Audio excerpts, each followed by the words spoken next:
I would only like to say that I stand with my Prime Minister. I am one of his fan. मैं सबसे पहले तो ये कहना चाहूँगी कि हमारे देश की सबसे अच्छी बात ये है ना कि ट्रांसपेरेंसी है। जो हुआ होता है वो बराबर हमें बताया जाता है और इससे क्या होता है, इससे आपकी गवर्नमेंट की तरफ जो आम लोग हैं, आम जनता है, उनका जो विश्वास है वो दुगना हो जाता है। इंडिया बहुत बहुत तरक्की कर रहा है, हमारा भारत, और बहुत ज़्यादा एडवांस हो गया है when it comes to health care. ये सपना सबसे पहले हमारे प्रधानमंत्री जी ने देखा और जिस तरह से डेवलपमेंट हो रही है, सुधार हो रहा है, मुझे पर्सनली ऐसा विश्वास होता है कि हम सच में विकसित भारत जल्द ही देख पाएंगे। हिना, वेलकम टू एनिस। सबसे पहले आपसे जानना चाहेंगे कि नॉर्मली जो सेलेब्स होते हैं इंडिया के, खास करके जो हमारे बॉम्बे बॉलीवुड के फिल्म फ्रेटर्निटी के लोग हैं, जब भी कुछ उनको कुछ बीमारी होती है कैंसर की, तो वो हमेशा प्रेफर करते हैं कि वो इंडिया से बाहर जाकर इलाज करवाएं। आपने अपना पूरा इलाज लेकिन भारत में करवाया है, तो भारत के हेल्थ केयर सिस्टम पर जो आपका ये विश्वास है वो किस तरह आया है? देखिए, हमने दुनिया के बेस्ट हॉस्पिटल्स के बेस्ट डॉक्टर्स के साथ कंसल्ट किया और उन्होंने हमें खुद ये बात कही है कि मेरे जैसे केसेस के लिए इंडिया में सब कुछ है। प्लस हमने इंडिया के टॉप डॉक्टर्स से बात की है जो खुद इंटरनेशनली कनेक्टेड हैं, like if you know that Tata is connected, it is affiliated with MD Anderson, जो कि वर्ल्ड का one of the best cancer hospital है। हमारे कुछ फ्रेंड्स हैं जिन्होंने भारत में ही इलाज कराया, जो कि एंटरटेनमेंट इंडस्ट्री से हैं। उन्होंने भी हमें काफ़ी हिम्मत दी और यही बात कही कि भारत में बेस्ट ऑफ द बेस्ट इलाज है इस वक्त। और यू नो, कैंसर का इलाज, टू बी वेरी ऑनेस्ट ना, एक प्रोटोकॉल वाइज होता है और हर जगह सेम प्रोटोकॉल होता है all over the world.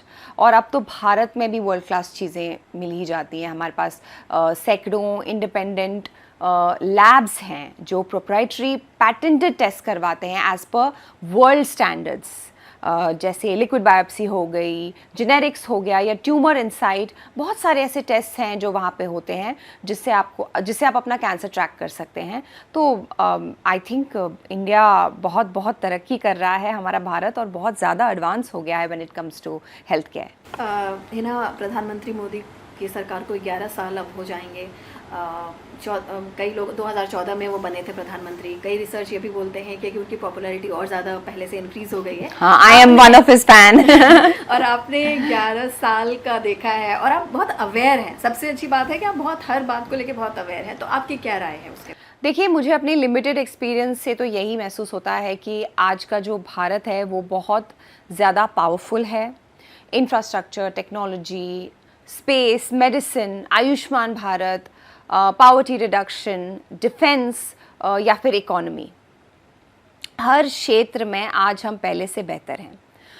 Bharat भी एक डेवलप्ड कंट्री बन सकता है, वो भी हमारे लाइफ टाइम में। टू बी वेरी ऑनेस्ट, ये सपना सबसे पहले हमारे प्रधानमंत्री जी ने देखा और जिस तरह से डेवलपमेंट हो रही है, सुधार हो रहा है, मुझे पर्सनली ऐसा विश्वास होता है कि हम सच में विकसित भारत जल्द ही देख पाएंगे। पहलगाम हमले के बाद आपने देखा पूरा ऑपरेशन सिंदूर प्रधानमंत्री मोदी जी के नेतृत्व में भारत ने किस तरह से कंडक्ट किया और उसमें सफलता भी पाई। हालांकि कुछ लोग इस पर डाउट भी रेज कर रहे थे, लेकिन हम आपकी राय जानना चाहते हैं, और ये इसलिए भी ज़रूरी है क्योंकि आप कश्मीर से आते हैं। देखिए, मैं सबसे पहले तो ये कहना चाहूँगी कि हमारे देश की सबसे अच्छी बात ये है ना कि ट्रांसपेरेंसी है। जो हुआ होता है वो बराबर हमें बताया जाता है और इससे क्या होता है, इससे आपकी गवर्नमेंट की तरफ जो आम लोग हैं, आम जनता है, उनका जो विश्वास है वो दुगना हो जाता है।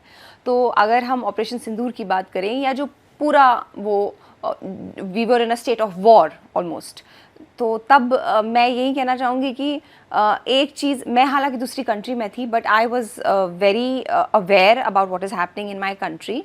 अब वॉर तो किसी ने सोचा नहीं था, सब अपने अपने काम पे निकल गए थे, मैं भी अपने काम पे थी।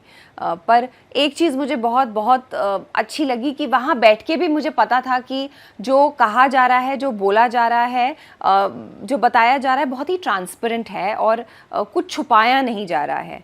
तो ये एक बहुत अच्छी बात है हमारे हिंदुस्तान की। आज आप देखिए, इंडिया जो है वो वर्ल्ड की 4th लार्जेस्ट इकॉनमी है और हम 3rd लार्जेस्ट इकॉनमी बन सकते हैं। हम उसकी ओर ग्रो कर रहे हैं। In fact I hope and I wish that we become the first largest economy of the world. और we want to work hard. हमें honestly war नहीं चाहिए, पर हमें आतंकवाद भी नहीं चाहिए. ये एक बहुत ही डिफ़िकल्ट टाइम था, हर इंडियन का खून खौल रहा था for all the right reasons, to be very honest. मेरा खून खौल रहा था, मैं तो कश्मीर से थी, तो मैं पर्सनली बहुत ज़्यादा अफेक्टेड थी इस बात से. पर जिस तरह से इंडिया ने ऑपरेशन सिंदूर को कंडक्ट किया, वो आई थिंक आने वाले समय के लिए एक वर्ल्ड मास्टर क्लास है. प्रिसिशन और पावरफुल, जवाब देते हुए एस्केलेट ना करना.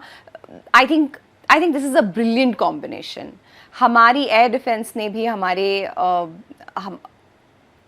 मैं शान बढ़ाई क्या कहूँ, उन्होंने लिटरली हमें बचाया है. शान तो ऑफ कोर्स हमारी बढ़ाई है, बट हमारे एयर डिफेंस ने जो कमाल किया है by neutralising each and every, आप बॉम्ब कह लो, आप थ्रेट कह लो, आप ड्रोन्स कह लो, up in the air, not even letting it come down and affect us, harm us. I don't have words, मेरे पास सच में वर्ड्स नहीं हैं. और जिस तरह से हमारी brave female officers colonel Sofiya Qureshi और विंग कमांडर व्योमिका सिंह ने ब्रीफ किया, वो एक इक्वालिटी की बहुत बड़ी मिसाल थी from my country. Power and unity को दर्शाता है ये जो एक दृश्य हमने देखा, जिस तरह से हर दिन कर्नल सोफिया कुरैशी और विंग कमांडर व्योमिका सिंह हमें ब्रीफ करते थे. तो मैं ये कहना चाहूँगी कि प्रधानमंत्री जी ने ये भी कहा कि अब भारत रुकेगा नहीं, ये नया इंडिया है, अगर कोई हमला हुआ तो हम वापस जवाब देंगे. ये चेंज एक डॉक्ट्रीन है, और ये एक डेवलपिंग इकोनॉमी को प्रोटोकॉल करने के लिए एक महत्वपूर्ण डेटरेंस है. So as an Indian, I would only like to say that I stand with my Prime Minister.